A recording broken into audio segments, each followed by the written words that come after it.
اور جو بات سنی جائے اللہ کے تاثر اور اس کے دھیان کے بغیر وہ اندر غفلت پیدا کرتی ہے۔ میرے محترم بزرگوں، دوستوں، عزیزوں،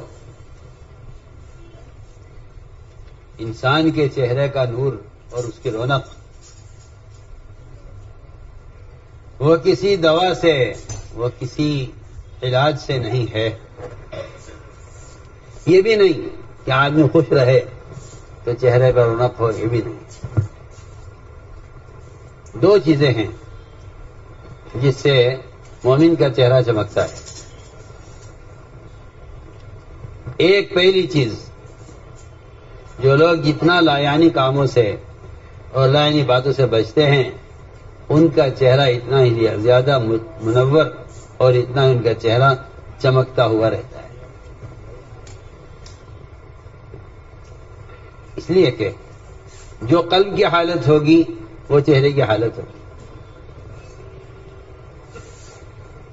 لیکن لوگوں نے اپنا وقار کھویا ہے لایانی باتوں سے۔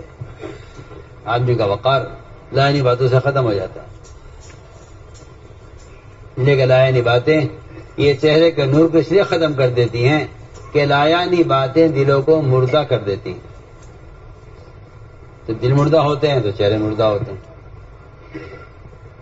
دل زندہ ہوتے ہیں تو چہروں پر بشاشت ہوتی ہے۔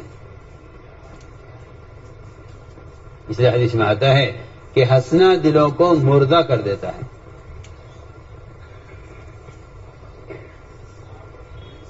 زیادہ ہنسنا دلوں کو مردہ کر دیتا ہے، حدیث کا مفہوم ہے۔ ان کثرۃ الضحک تمیت القلوب۔ اور ہنسنا جو ہوتا ہے وہ لایانی باتوں سے ہنسنا ہوتا ہے۔ بلکہ حدیث نے یہاں تک فرمایا کہ جو آدمی صرف لوگوں کو ہنسانے کے لیے کوئی بات ایسی بیان کرے جو واقع میں پیش نہیں آئی ہے لیکن صرف چٹکلا ہنسانے کے لیے، حدیث نے فرمایا کہ اس کا شمار بھی جھوٹوں میں کیا جائے گا۔ فرمایا ہو احد الکذابین، وہ بھی جھوٹوں میں کا بڑا جھوٹا ہے جو صرف لوگوں کو ہنسانے کے لیے ایسی بات بیان کر رہا ہے جو حقیقت میں پیش تو نہیں آئی ہے لیکن وہ بات بنائی گئی ہے لوگوں کو ہنسانے کے لیے۔ اس لیے ہم تو سمجھتے ہیں کہ چٹکلے بنا کر سنانا یا پڑھنا حرام ہے، جھوٹ ہونے کی وجہ سے۔ جھوٹ اس طرح جھوٹ بولنا حرام ہے، اس طرح کوئی چٹکلا بیان کرنا بھی حرام ہے اگر وہ واقعے میں پیش نہیں آیا ہے اور آپ صرف ہنسانے کے لیے اس کو بیان کر رہے ہیں تو وہ بھی جھوٹ میں شمار کیا جائے گا۔ لیکن صراحت نے فرمایا کہ جو صرف لوگوں کو ہنسانے کے لیے کوئی ایسی بات بیان کرے جو واقعے میں پیش نہیں آئی ہے وہ احد الکذابین، وہ بھی جھوٹے میں کا جھوٹا ہے۔ کوئی ایسی بات جو واقعے میں پیش آئی ہے اور وہ بات فحش بات نہیں ہے تو ایسی بات کے بیان کرنے میں سے ہنسنا خلاف سنت نہیں ہے، بلکہ بعض ایسے مواقع ہیں صحابہ کے زمانے کے کہ 1 سال تک جو بات اس بات کا تذکرہ ہوا کرتا تھا تو صحابہ 1 سال تک ہنسا کرتے تھے۔ ایک صحابی تھے حضرت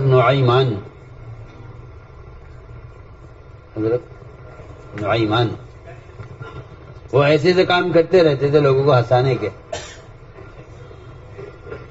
لوگوں کو ہنسانے کے کام کرتے رہتے تھے۔ تو بعض کام تو ایسے کر گزرے وہ کہ اگر آج کوئی ایسا وہ کام کر لے تو آپس میں خون خرابہ ہو جائے، فساد ہو جائے، جھگڑا ہو جائے، اور وہ لوگوں کو ہنسانے کے لیے ایسے مذاق کر لیا کرتے تھے۔ ابوبکر صدیق رضی اللہ تعالیٰ کے ساتھ سفر میں نکلے، نعیمان اور سویبق اور ابوبکر صدیق رضی اللہ، تینوں سفر میں۔ نعیمان کو بھوک لگی، نعیمان نے کہا بھائی کھانا کھلا دے۔ اس نے کہا نہیں، جب تک امیر صاحب نہیں آ جائیں گے اجازت نہیں دیں گے، کھانا نہیں کھلائیں گے، پہلے امیر کی اجازت ہوگی تب کھانا ہوگا۔ میں کہا مجھے بھوک لگی ہے، مجھے کھلا دیں۔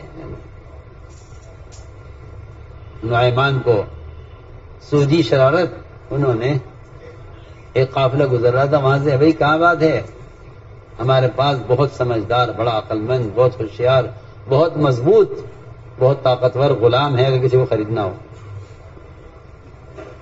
کہاں ہے کہ یہ سویب، یہ غلام ہے، بڑا مضبوط، بڑا چست، بہت ہوشیار۔ کتنے کا ہے کہ 10 اونٹ یہاں چھوڑ دو، اسے لے جاؤ۔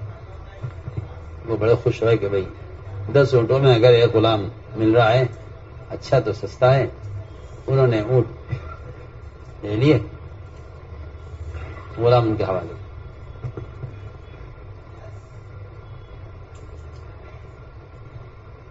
بھیج دیے ان کو اونٹوں کے بدلے۔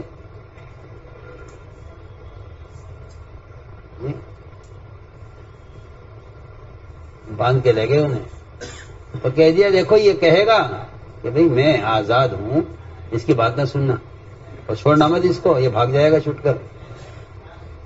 وہ باندھ کے لے گئے انہیں۔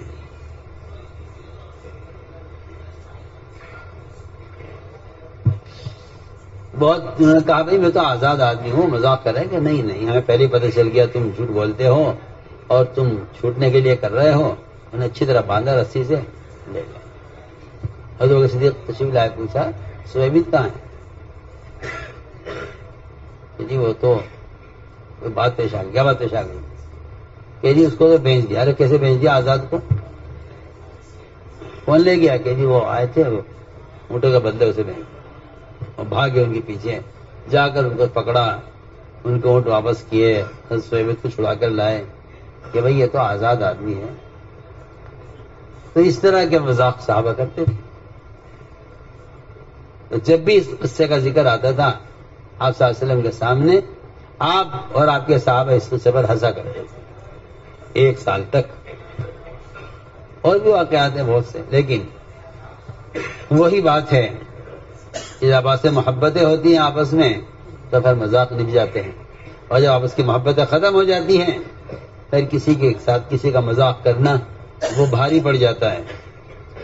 تو میں نے اس پر عرض کیا تھا کہ صحابہ کے زمانے میں ہنسنا ہنسانا ہوا کرتا تھا، لیکن واقعے کے خلاف کوئی بات کہنا یا واقعے کے خلاف کوئی واقعہ بیان کرنا، اس کو جھوٹ بولنے والوں میں شمار کیا گیا ہے، اس سے گناہ ملتا ہے۔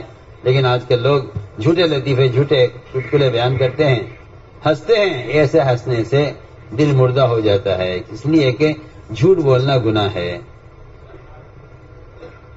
ایک تو یہ ہے سبب کہ چہرہ کا نور جاتا رہتا ہے ہنسنے سے۔ دوسری بات یہ ہے کہ جو لوگ اپنے دلوں میں مسلمانوں کی طرف سے کینہ رکھتے ہیں یا حسد رکھتے ہیں اور جن کو صاف نہیں ہوتا مسلمانوں کی طرف سے، ایسے لوگوں کے چہرے سے بھی نور ہٹا لیا جاتا ہے۔ چنانچہ ابو دجانہ رضی اللہ تعالی عنہ بیمار تھے اور بیماری میں چہرہ چمک رہا تھا، حالانکہ آدمی کا چہرہ بیماری کے اندر مرجھا جاتا ہے، بے رونق ہو جاتا ہے۔ زید بن اسلم کہتے ہیں کہ ابو دجانہ کے پاس ہم داخل ہوئے، وہ بیمار تھے، وہ ان کا چہرہ چمک رہا تھا۔ ان سے پوچھا گیا آخر کیا بات ہے، آپ بیمار ہیں، آپ کا چہرہ بیماری میں چمک رہا ہے، کیا وجہ ہے؟ فرمانے لگے کہ میری زندگی کے اعمال میں سے کوئی عمل اتنا بھروسے کا نہیں ہے جتنے 2 عمل میرے پاس بھروسے کے ہیں۔ 2 عمل میرے پاس، میری پوری زندگی کے 2 اعمال میرے بھروسے کے ہیں۔ تمام اعمال میں 2 اعمال کی وجہ سے مجھے آخرت میں کامیابی کا بھی بھروسہ ہے اور میرا چہرہ چمک رہا ہے اس 2 اعمال کی وجہ سے۔ ایک بات تو یہ ہے کہ میں لائنی باتیں نہیں کرتا،